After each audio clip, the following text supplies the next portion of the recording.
day 15 of the Small Habit Challenge, officially halfway through.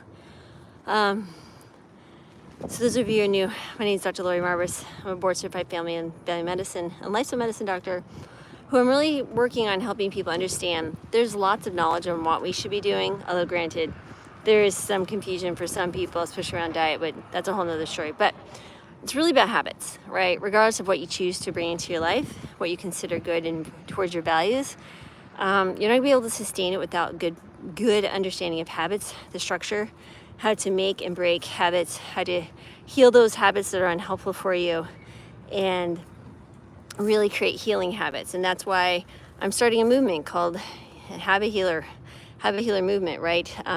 Literally start your day with saying that I am one healing habit away. So that being said, my small habit, just for history's sake, November 2023, I'm 54, I'll be 55 this year. I fell off the menopausal cliff like really hard, had really crazy stuff. I had just ran a half marathon at my PR. I've run every type of race from 5K through marathon.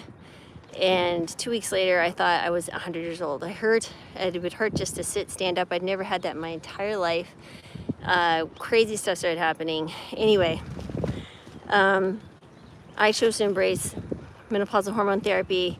It still took me approximately about 10 months, and I think that's because I started at such a low dose. I should have started at a higher dose of the hormone therapy. So if you're new, just entering into that menopause and you're having symptoms, I would encourage your doctor at least to start you on mere-tier dosing, not necessarily super low-tier dosing. Now, if you're a year or two out and you're still suffering, you might do better to start on the lower. But I'm just saying, I think I prolonged my agony more so than needed be. So there's that little tidbit. But what I wanted to speak to was my small habit. I had not been running as much last year because I hurt, and I'd gotten out of my resistance training, which I had done very well the year before. And again, I was in really good shape. So I started the small habit. What I had been doing every day pretty much for the last year and for many, many years is walking.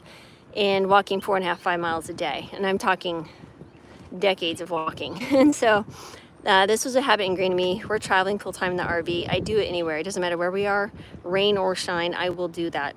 And so that's the habit. I've already got my shoes on. I'm already outside.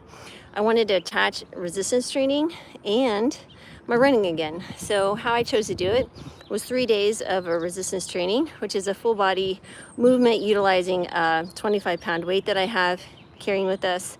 I also finished that off with jump roping, which I love jump roping. And then 4 days a week, I started small running, just with half a mile. Now, some of you, that might be too much. You know, maybe it's just running a block or just walking. Again, you start where you need to be. But every week, this is starting my 3rd week, I'd added half a mile. So I've been running a full mile 4 days a week now. So tomorrow, I'll do the 1.5 miles. Today I did resistance training. The next step today was I've already been doing 2 full sets of my resistance training, meaning I do 12 reps, and that's 1 set. So I did 2 of those, that's 24. Between those, I'm trying to work on 4 minutes of jump roping, which I'll talk about Norwegian 4x4 here in a minute, which I'm hoping to build up to. So the key here is when I got to the 3rd set, I was already starting to get a little sore. And I thought to myself, this is an interesting conversation because I was thinking, what can I share with you guys? And I think this is the valuable key here today is just one more. And sitting there looking at the weight saying, I can do just one more. And once you get into the movement, and that's with anything, right? I can just get started. I can just go, that's making it tiny, right? So I did one more. And then I was like, I can do one more. And then I'm doing 6. So I'm not at a full set yet, but I did half of my final goal. So, which will be 3 sets of these 12.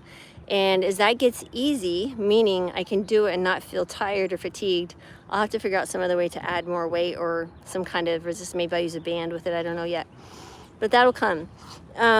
But then with the jump roping, what I'm trying to do, I'm doing 4 minutes at a time. At first, it was just getting jumping back into the jumping, which is done well. I really feel energized doing that. It's good HIIT training. So Norwegian 4x4 is high interval, and it's HIIT training as well.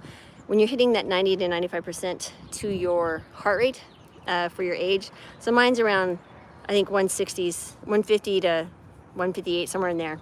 So as long as I keep it above 158 when I'm jumping, which my smartphone or smartwatch will tell me, allows me to stay in that space. It's a little harder doing a full 4 minutes than, you know, jumping 100 or 200 and then resting, to keep it up at a high intensity speed that I can get the heart rate up there. But what we find is that when you do a Norwegian 4x4, meaning you do 4 minutes, rest for 3, an active rest, do another 4, 3, and you do that 4 times basically, 4, 3, 4, 3. You can literally see in studies someone who was sedentary 50-year-old go back within 1 to 2 years have the heart capacity of a 30-year-old, and that is incredible. So not only does that help you with your cardiovascular conditioning, it helps your VO2 max, which is one of those signs for longevity, but also it'll help improve any other things that you want to do, like my resistance training and my running, right? It'll give me more capacity. So that would be my suggestion to you. Just think, what is the tiniest fraction you can do if you're feeling some resistance, and just say one more, or what would that be for you? So I hope you found that's helpful. And yeah, so tomorrow I'll run a 1.5 miles. I will probably run it before my walk. I have been doing this after my walk because that's kind of my anchor habit. But I'm finding that after walking 5 miles, I'm I would like to run a little faster. So I think if I do it first and then walk as a cool down recovery, that'll be nice. So I'm gonna try doing that, and I'll let you know how that goes tomorrow. So tomorrow will be day 16, and I'll see you guys